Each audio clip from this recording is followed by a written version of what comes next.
All right, before we get into anything heavy, let's just get something straight. I'm not here to fix you. I'm not here to sell you a system, and I sure as hell don't have life all figured out. I've just got a chair, a small fire, and the habit of noticing things people don't always say out loud. If you're watching this because you thought it would be funny, good.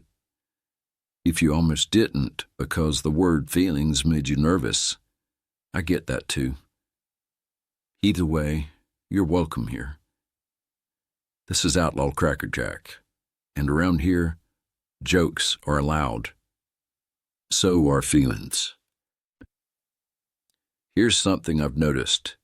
The funniest people in the room usually ain't the loudest ones inside. They're the ones reading the room, keeping things smooth, making sure nobody gets uncomfortable, even if they are. Humor is a handy tool. It opens doors, lowers defenses, and sometimes it's the only thing keeping the weight from tipping over. But jokes weren't meant to do all the work. That's why the siren ought to read, jokes allowed, feelings too. Not one or the other, both. Because if you only laugh, you end up hiding. And if you only feel, the weight can crush you. This, right here in the middle, that's where most of us actually live. People trust a smile. They see it and think, he's fine.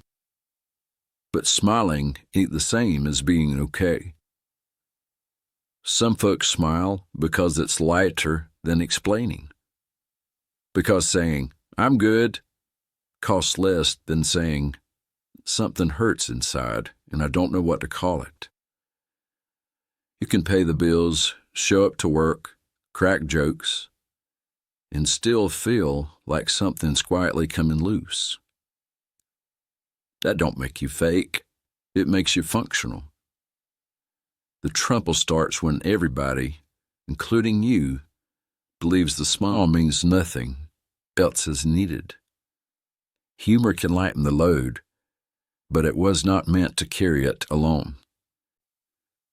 There comes a moment, nobody warns you about it, when the jokes just don't land.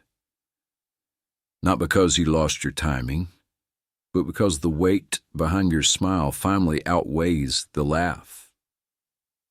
I used to think humor was armor. It turns out it's more like duct tape. It holds for a while, but then the cracks show. When jokes stop working, it doesn't mean you failed. It means you ran into the truth. And the truth does not laugh on cue. That's when a lot of folks panic, drink more, use more, chase something, anything that promises quiet. Not because they're reckless, because they're tired. Sometimes the bravest thing you can do is let the joke die mid-air and stay anyway. There's a loneliness that shows up after the room empties. Not during the laughs, not while everyone's around. It shows up later, when the doors close, when the noise finally dies down. It's not dramatic. It doesn't announce itself. It's quiet.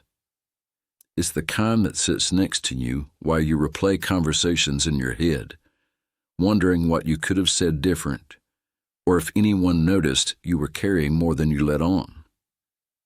You did your part. You kept it together. You stayed polite. You didn't make it awkward. And somehow, you still walk away feeling smaller than you arrived. So you tell yourself to swallow it. Just get through the day. Don't overthink it. It's not that bad. And swallowing works for a while. But when you swallow long enough, something starts to happen. Not loud, not all at once. It compresses. Hope doesn't disappear, it thins. just enough to make you stop expecting things to get better, can start bracing instead. That's when a person doesn't feel broken, just worn down.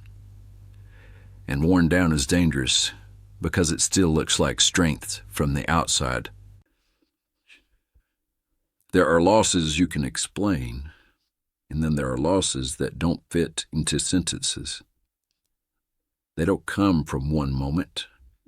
They come from being worn down, from carrying things too long without a place to set them down. That kind of weight doesn't shout, it whispers. It starts suggesting things, not in panic, but in calm, reasonable tones. Things like, "You've done enough. They'll adjust. You're more of a burden than a help." That's the dangerous part. Not the pain, but how convincing it sounds when it's been alone too long. Those thoughts aren't truth. They're pain trying to end itself the only way it can imagine. And the choice to leave, when it happens, isn't about wanting to hurt anyone. It's about wanting the weight to stop. But here's what pain can't see in that moment. When someone leaves, they don't take the weight with them. They hand it to the people who love them most. Asking for help doesn't mean you failed. It means you're choosing to stay long enough for the weight to be shared. If any of this sounded familiar, it wasn't just my story.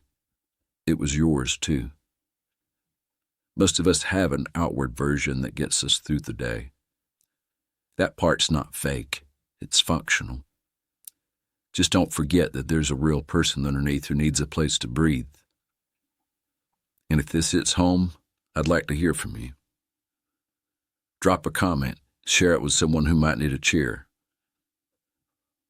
This comes from a book I'm working on, entitled Pull Up a Chair, Jokes Aloud, Feelings Too. It's coming soon. Until then, stay. You don't have to do this alone. If you're struggling, help is there. You don't have to know what to say. Just don't stay silent.